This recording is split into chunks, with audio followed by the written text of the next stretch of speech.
ಸ್ಥಳೀಯ ಸಂಸ್ಥೆಗಳ ವಿಧಾನ ಪರಿಷತ್ ಚುನಾವಣೆ ತಕರಾರು ಪ್ರಕರಣಕ್ಕೆ ಸಂಬಂಧಿಸಿದಂತೆ ಸುಪ್ರೀಂ ಕೋರ್ಟ್ನಿಂದ ಐತಿಹಾಸಿಕ ತೀರ್ಪು ಹೊರಬಿದ್ದಿದ್ದು, ಕಾಂಗ್ರೆಸ್ ನಾಯಕಿ ಗಾಯತ್ರಿ ಶಾಂತೇಗೌಡ ಅವರಿಗೆ ಭಾರೀ ಜಯ ಸಿಕ್ಕಿದೆ. ಈ ಮಹತ್ವದ ಆದೇಶದಿಂದಾಗಿ ಬಿಜೆಪಿಯ ಎಂಕೆ ಪ್ರಾಣೇಶ್ ಅವರ ಸ್ಥಾನಕ್ಕೆ ಕುತ್ತು ಬಂದಂತಾಗಿದ್ದು, ಗಾಯತ್ರಿ ಶಾಂತೇಗೌಡ ಅವರು ವಿಧಾನಸಭಾ ಪರಿಷತ್ ಸದಸ್ಯರಾಗಿ ಅಧಿಕಾರ ವಹಿಸಿಕೊಳ್ಳಲು ಹಾದಿ ಸುಗಮವಾಗಿದೆ. ಕಳೆದ 2021ರ ಡಿಸೆಂಬರ್ನಲ್ಲಿ ನಡೆದಿದ್ದ ಚುನಾವಣೆಯ ಮತ ಎಣಿಕೆ ವೇಳೆ ಬಿಜೆಪಿಯ ಎಂಕೆ ಪ್ರಾಣೇಶ್ ಅವರು ಕೇವಲ 6 ಮತಗಳ ಅಂತರದಿಂದ ಗೆಲುವು ಸಾಧಿಸಿದ್ರು. ಆ ಚುನಾವಣೆಯಲ್ಲಿ ಚಲಾವಣೆಯಾಗಿದ್ದ ಒಟ್ಟು 2410 ಮತಗಳ ಪೈಕಿ 2371 ಮತಗಳು ಸಿಂಧುವಾಗಿದ್ದವು. ಇದರಲ್ಲಿ ಪ್ರಾಣೇಶ್ 1188 ಮತಗಳನ್ನು ಪಡೆದರೆ ಗಾಯತ್ರಿ ಶಾಂತೇಗೌಡರು 1182 ಮತಗಳನ್ನು ಗಳಿಸಿದ್ರು.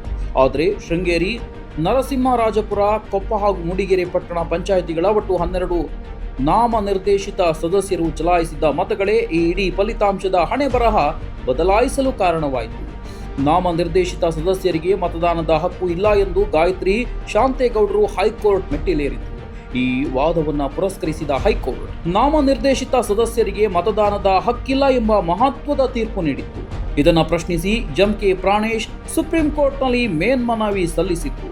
ಪ್ರಕರಣದ ಸುದೀರ್ಘ ವಿಚಾರಣೆ ನಡೆಸಿದ ದೇಶದ ಅತ್ಯುನ್ನತ ನ್ಯಾಯಾಲಯ ಆ ವಿವಾದಿತ 12 ಮತಗಳನ್ನು ಪ್ರತ್ಯೇಕವಾಗಿ ಇರಿಸಿ ಮರು ಎಣಿಕೆ ಮಾಡಿ ವರದಿ ಸಲ್ಲಿಸುವಂತೆ ಚಿಕ್ಕಮಗಳೂರಿನ ಅಂದಿನ ಜಿಲ್ಲಾಧಿಕಾರಿ ಮೀನಾ ನಾಗರಾಜ್ ಅವರಿಗೆ ನಿರ್ದೇಶನ ನೀಡಿತ್ತು. ಅದರಂತೆ ಜಿಲ್ಲಾಧಿಕಾರಿಗಳು 2025ರ ಮಾರ್ಚ್ ತಿಂಗಳಿನಲ್ಲಿ ಮರು ಮತ ಎಣಿಕೆಗೆ ಸೀಲ್ಡ್ ಕವರ್ ವರದಿಯನ್ನು ಸುಪ್ರೀಂ ಕೋರ್ಟ್ಗೆ ಸಲ್ಲಿಸಿತ್ತು. ಈಗ ನ್ಯಾಯಾಲಯವು ಗಾಯತ್ರಿ ಶಾಂತೇಗೌಡ ಅವರ ಪರವಾಗಿ ಅಂತಿಮ ತೀರ್ಪು ಪ್ರಕಟಿಸಿತ್ತು. ರಾಜಕೀಯ ವಲಯದಲ್ಲಿ ತೀವ್ರ ಸಂಚಲನ ಮೂಡಿಸಿದೆ. ಪ್ರಸ್ತುತ ಸ್ಥಳೀಯ ಸಂಸ್ಥೆಗಳ ಸದಸ್ಯರ 6 ವರ್ಷಗಳ ಅವಧಿಯ 2027ರ ಡಿಸೆಂಬರ್ವರೆಗೆ ಇರಲಿದ್ದು, ಸುಪ್ರೀಂ ಕೋರ್ಟ್ನ ಈ ಐತಿಹಾಸಿಕ ತೀರ್ಪಿನ ಹಿನ್ನೆಲೆಯಲ್ಲಿ ಗಾಯತ್ರಿ ಶಾಂತೇಗೌಡ ಅವರು ಇನ್ನೂ 1.5 ವರ್ಷಗಳ ಕಾಲ ವಿಧಾನ ಪರಿಷತ್ ಸದಸ್ಯರಾಗಿ ಸೇವೆ ಸಲ್ಲಿಸಲು ಸುವರ್ಣ ಅವಕಾಶ ಲಭಿಸಿದಂತಾಗಿದೆ. 4 ವರ್ಷಗಳಿಂದ ನಡೆದಿದ್ದ ಕಾನೂನು ಹೋರಾಟಕ್ಕೆ ಕೊನೆಗೂ ಕಾಂಗ್ರೆಸ್ ನಾಯಕಿ ನ್ಯಾಯ ಸಿಕ್ಕಿದಂತಾಗಿದ್ದು, ಗಾಯತ್ರಿ ಶಾಂತೇಗೌಡ ಬೆಂಬಲಿಗರಲ್ಲಿ ಸಂತಸ ಮನೆ ಮಾಡಿದೆ. ಸುಪ್ರೀಂ ಕೋರ್ಟ್ ಅಲ್ಲಿ ಅಧಿಕಾರಿಗಳ ವಿಳಂಬದಿಂದ ಅಂತ ಒಂದು ಕಡೆ, ಯಾಕೆಂದ್ರೆ ರಮೇಶ್ ಅವರು ಅವ್ರಿಗೆ ಇಲ್ಲಿ ಜಿಲ್ಲಾಧಿಕಾರಿಗಳಾಗಿ ಕೆಲಸ ಮಾಡಿದ್ರು, ಏನು ಅವರಿಗೆ ಚುನಾವಣಾಧಿಕಾರಿಗಳಾಗಿರ್ತಾರೆ, ಅವರಿಗೆ ಏನು ರೀಕೌಂಟ್ ಮಾಡಿ ಅಂದಾಗ ನನಗೆ ಒಂದು 6 ತಿಂಗಳು ವರ್ಷ ಮುಂದೂಡಿದಂತೂ ನಿಜ. ಅವರಿಂದನೂ ನನಗೆ ತೊಂದರೆ ಆಗಿದೆ. ಮೇಡಮ್, ಅವರು ಒಂದು ಪಕ್ಷದ ಪರ ಕೆಲಸ ಮಾಡಿದ್ರು ಅಂತ ಸಾಕಷ್ಟು ಆರೋಪಗಳಿತ್ತು ಮೇಡಮ್ ಜಿಲ್ಲಾಧಿಕಾರಿ ರಮೇಶ್. ಈಗ ಒಂದ್ ನಿಮಿಷ, ಒಂದು ಪಕ್ಷದ ಪರವಾಗಿ ಅಂತಂದ್ರೆ ನಾವು ರೀಕೌಂಟ್ ಮಾಡಿ ಅಂತ ಕೇಳಿದ್ವಿ. ರೀಕೌಂಟ್ ಮಾಡ್ಲಿಕ್ಕೆ ಅವಕಾಶನೇ ಮಾಡ್ಲಿಲ್ಲ ಅವರು ಅನೌನ್ಸ್ ಮಾಡಿ ನನಗೆ 4:30 5 ಗಂಟೆವರೆಗೂ ಕೂರಿಸ್ಕೊಂಡು ಅವರು ರಿಸಲ್ಟ್ ಅನೌನ್ಸ್ ಮಾಡಿ ಅವರಿಗೆ ಇದು ಕೊಟ್ರು. ಅವ್ರ ಸರ್ಕಾರ ಇತ್ತು, ಅಲ್ಲಿಂದ ಮುಖ್ಯಮಂತ್ರಿಗಳಿಂದ ಒಂದು ದೂರವಾಣಿ ಕರೆ ಬಂದಂತ ತಕ್ಷಣದಲ್ಲಿ ಅವರಿಗೆ ಇದು ಕೊಟ್ರು.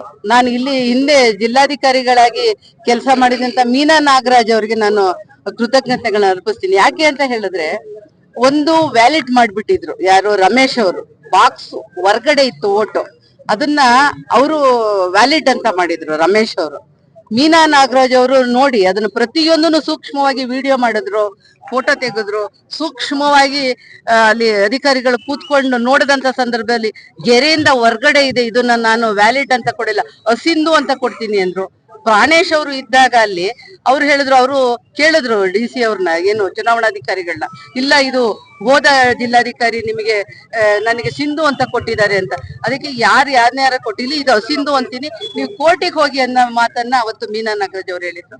ಇವತ್ತು ನಾನು 8 ಮತಗಳಿಂದ ನಾನು ಗೆದ್ದಂಥದ್ದು ನನಗೆ ಇದೆ. ಯಾಕೆಂದ್ರೆ 12 ಮತಗಳು ತೆಗೆದು ಈ ಒಂದು ಆಡ್ ಆದ್ರಿಂದ ನಾನು 8-9 ಮತಗಳಿಂದ ಇವತ್ತು ನನಗೆ ಜಯ ಸಿಕ್ಕಿದೆ. ಅದರಿಂದ ನನ್ನ ಕಾರ್ಯಕರ್ತರಿಗೆ, ನನ್ನ ನಾಯಕರುಗಳಿಗೆ, ನನ್ನ ಒಂದು ಶ್ರೇಯಸ್ಸನ್ನ ಬಯಸ್ತಿದ್ದಂತವ್ರಿಗೆ ನಾನು ಕೃತಜ್ಞತೆಗಳನ್ನ ಹೇಳ್ತೇನೆ.